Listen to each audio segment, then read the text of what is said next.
The sun was bright, and the sky stretched endlessly above the small island, blue and clear. Amy squinted, shielding her eyes with her hand as she looked out toward the ocean.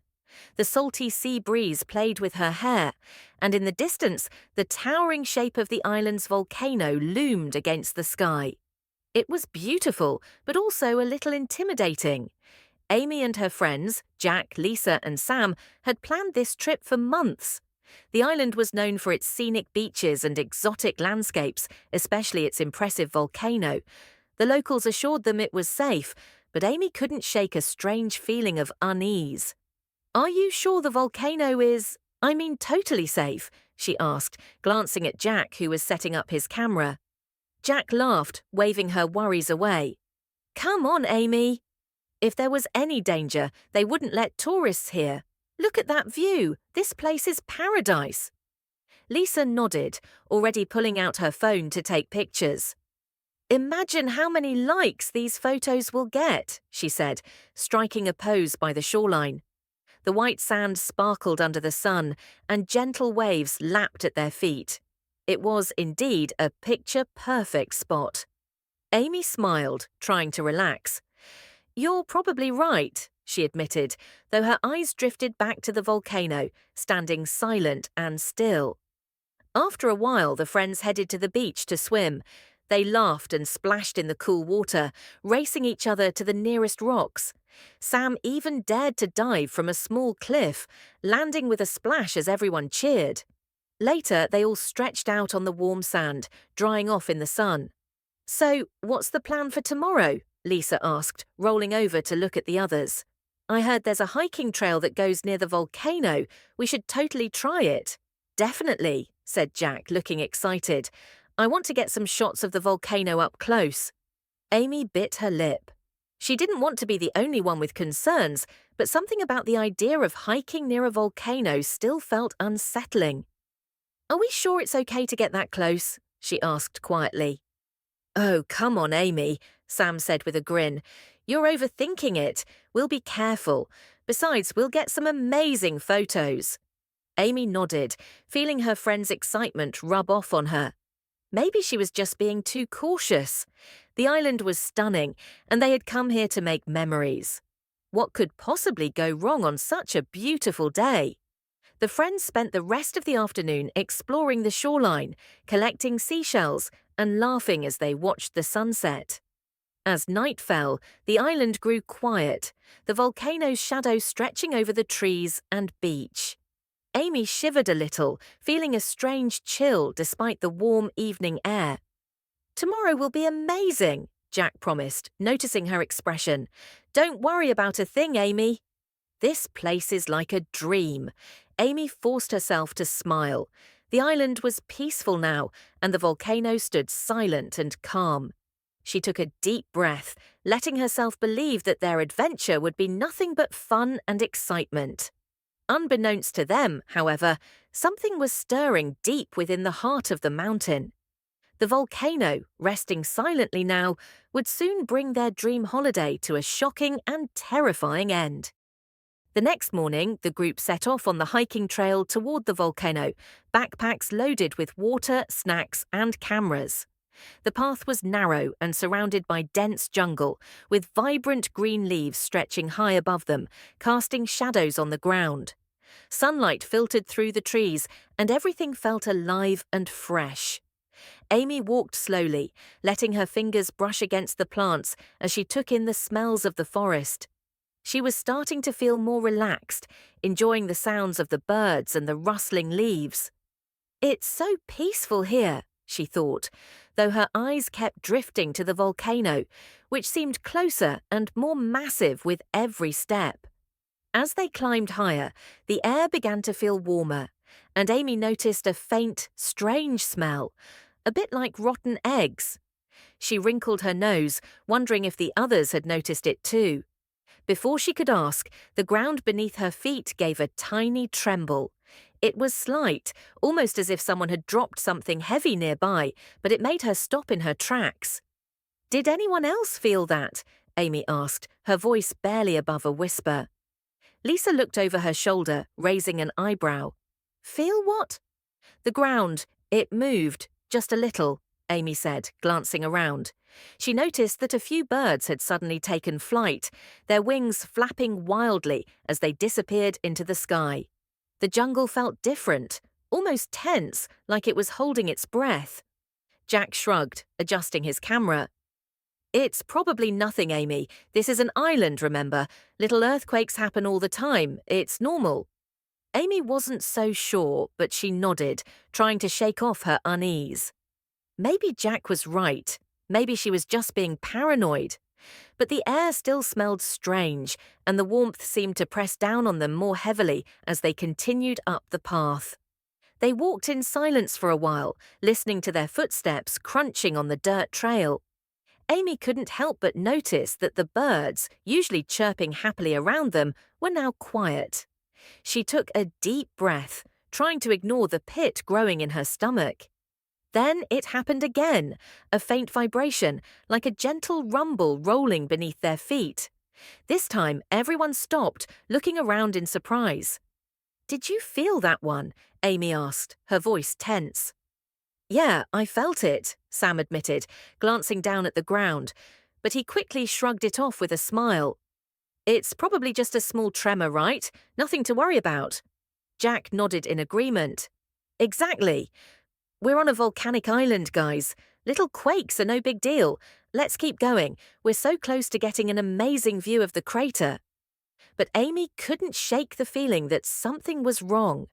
The air felt thick, almost suffocating, and the sulfur smell was growing stronger. She glanced around, noticing that the trees and plants looked strangely still, as if they too were holding their breath. "I don't know, guys," Amy said quietly. "Maybe we should head back." "This doesn't feel right." Lisa laughed softly, putting a reassuring hand on Amy's shoulder. "Amy, relax. You're just a little nervous. We're all safe here, and it'll be worth it once we see the view. Trust me." Amy wanted to trust them, to believe that this was all just a normal part of hiking near a volcano, but every step they took seemed to make her chest feel tighter, and her heart pounded louder in her ears. The path was leading them closer and closer to the volcano, and a quiet, nagging voice in her head warned her that this wasn't just a small tremor.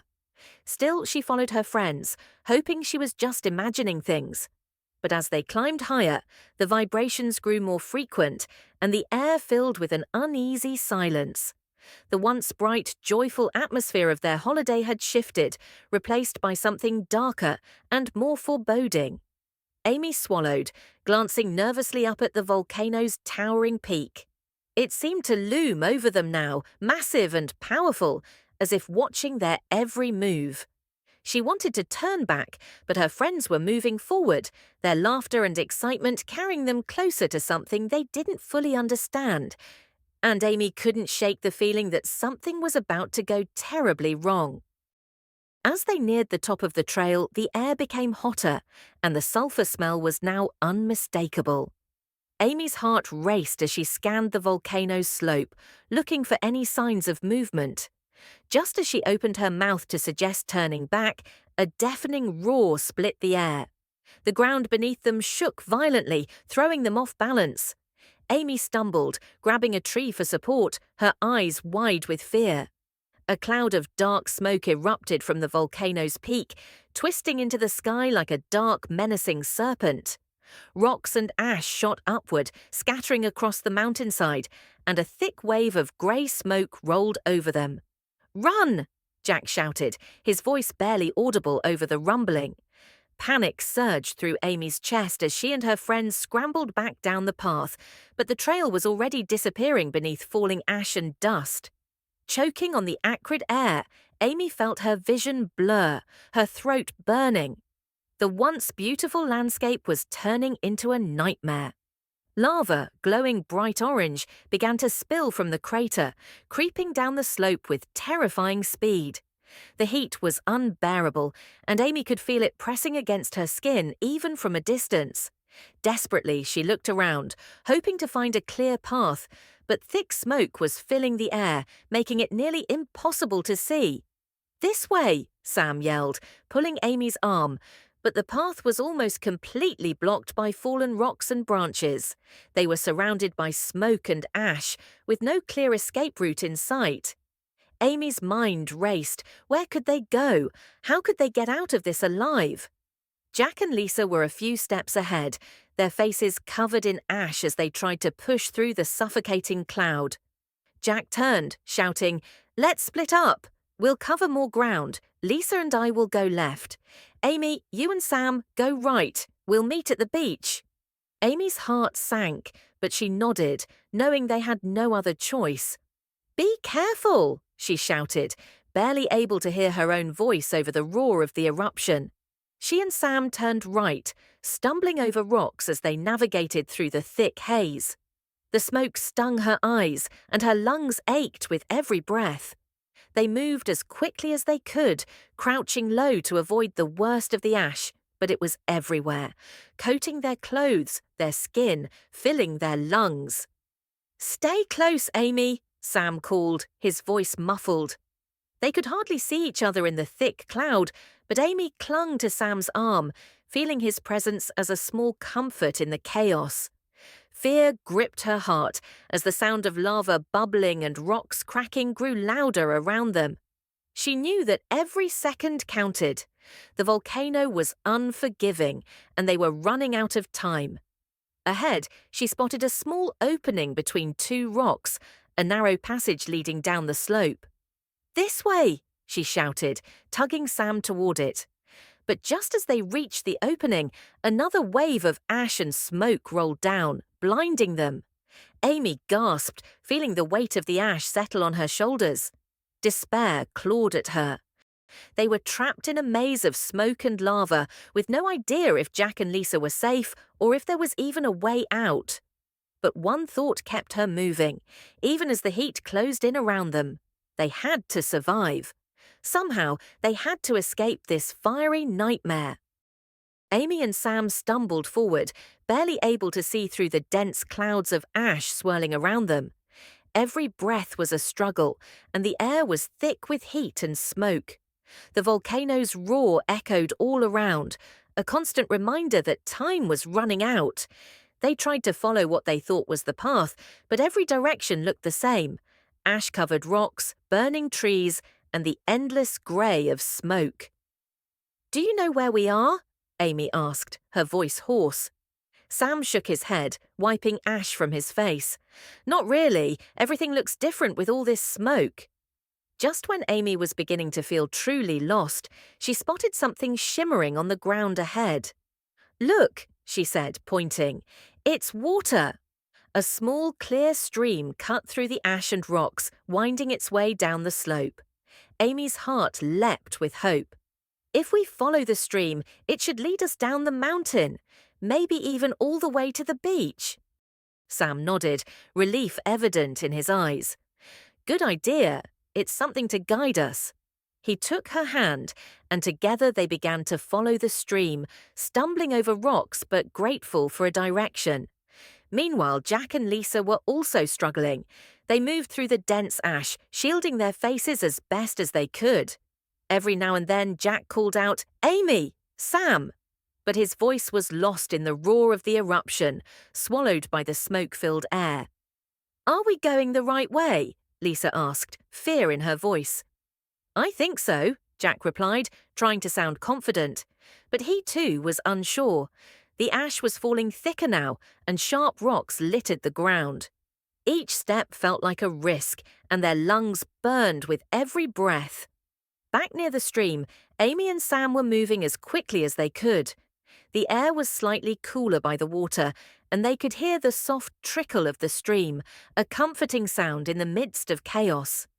Amy felt a surge of hope, but she also worried for Jack and Lisa, who were somewhere out there, facing the same dangers.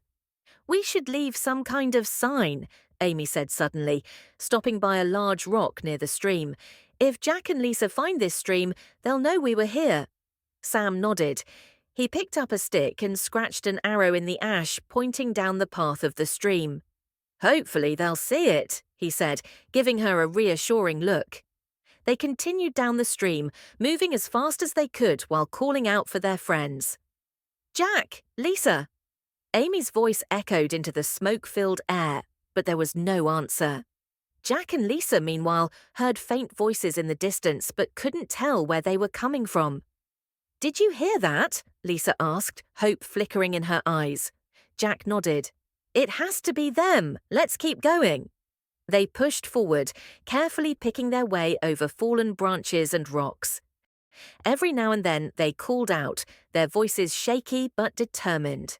They knew they couldn't give up. They had to find each other and escape together. At one point, Amy and Sam paused, both of them exhausted, but determined to keep going. They looked back, hoping to see any sign of their friends. "We'll find them," Sam said, squeezing her hand. "We just have to keep moving." Amy nodded, though her heart was heavy with worry. She took a deep breath, the sulfur and ash stinging her lungs, and focused on one thought: surviving, together. Somewhere behind them, Jack and Lisa spotted the arrow scratched into the ground near the stream. "They were here," Jack said, relief breaking through the fear in his voice. Amy and Sam moved carefully along the stream, watching every step as rocks and ash continued to rain down around them. The smoke was still thick, but they could see a bit more now, with hints of sunlight breaking through. Just as Amy was about to call for Jack and Lisa again, she heard faint voices echoing through the smoke. "Jack! Lisa!" she shouted, her heart pounding with hope. "Amy! Sam!" came Jack's voice, sounding as relieved as she felt. They followed the sound, and within moments, the two pairs finally reunited, stumbling into each other's arms in a mixture of relief and exhaustion. They were covered in ash, their faces streaked with sweat and dust, but smiles broke through their weary expressions. "I'm so glad you're okay," Lisa whispered, hugging Amy tightly. "We need to keep moving," Jack said, his voice steady despite the tremor in his hands. "If we follow the stream, it should lead us to the beach." They moved as one group, helping each other over fallen branches and sharp rocks. Amy took a deep breath, feeling a newfound sense of determination. They could do this. They just had to keep going.